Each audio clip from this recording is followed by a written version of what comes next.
कंदकुर जिस्कम रहनुमाओं की जबरी गुमशुदगी के खिलाफ लोही पुल पर एहतजाजी मुजाहिरा किया गया।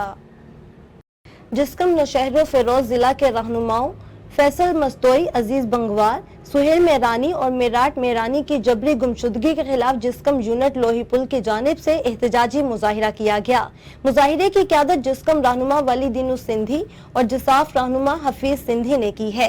एहतजाजी रहनुमाओं ने इल्जाम आयद किया कि रियासत ने जिस्कम के कौमी कारकुनों के खिलाफ ग्रैंड ऑपरेशन शुरू कर रखा है।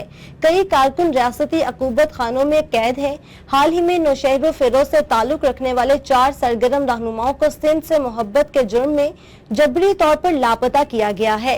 मुजाहिरे से खिताब करते हुए रहनुमाओं ने कहा कि कौमी जदोजहद को कुचलने के लिए रियासती दहशतगर्दी का इस्तेमाल किया जा रहा है। हम इस जुल्म की शदीद मजम्मत करते हैं और मुतालबा करते हैं कि लापता कारकुनों को फिलफौर बाजियाब किया जाए। बसूरत दीगर एहतजाजी तहरीक जारी रखी जाएगी।